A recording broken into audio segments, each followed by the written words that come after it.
For anyone with a love of dogs, Wimpole Hall was the place to be on Sunday as more than 350 people assembled with their furry friends. But for Diana Reynolds and her dog Clyde, their relationship is about more than just a walk in the park. He's my rock. He's transformed my life. He tells me when any sounds go on in the house. He comes and nudges me and I ask him what is it and he takes me to the sound. So I no longer get notes through the door saying, sorry you were out, when I wasn't and I'd been waiting for somebody. I don't miss phone calls.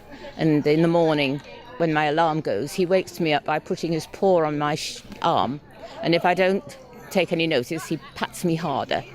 Then I get out of bed and he goes back to bed for another kip until his breakfast's ready.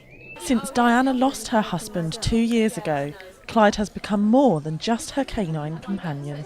He's been such a comfort. I've got a wonderful family, but he's with me 24/7 and he knows my mood.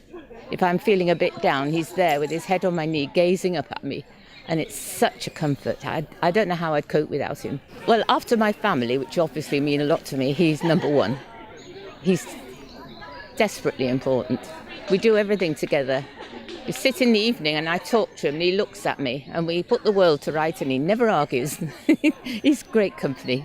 But it's not just about being a friend, as hearing dogs are vital in the lives of deaf people. First of all, they alert them to dangerous sounds and signals, as well as everyday sounds like the alarm clock, the doorbell, the fire alarm.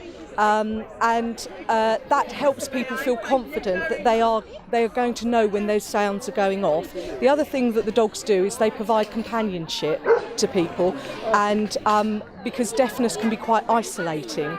And then the third thing is that they give visibility to what is otherwise an invisible disability. So they're out in public, they're wearing their hearing dogs jackets, and people think, oh yes, that's a hearing dog there, that person is deaf. We know that we need to communicate to them on a slightly different basis. And the aim of the Great British Dog Walk is to get this message across to people who may not understand the work of a hearing dog. It's really important that they'll see some of our hearing dogs and our hearing dog puppies in training, and hopefully things like this. Let people know that hearing dogs exist. We're still quite a small charity, we're a national charity, but we're still quite a small charity. There's still a lot of people that don't know that hearing dogs exist and what they do. And Diana Reynolds feels that since Clyde has become a visible guide dog, she has been able to communicate more with the world around her. When I go out, people talk to me because they talk to Clyde and they talk to me and they're talking dog.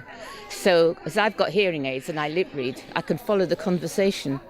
But if you're going into a strange conversation, it's very hard to pick it up. So he's everything. I never go out without speaking to at least 3 or 4 people, because it can be very lonely being deaf. People talk to you and you don't answer because you haven't heard, and you say, I'm sorry, I didn't hear, and they say, oh, never mind. And you think, well, it must matter if they talk to me in the first place. But I never get that anymore, because they know from his coat that he is my hearing dog and that I don't hear properly. This is Katura Sestine for That's TV.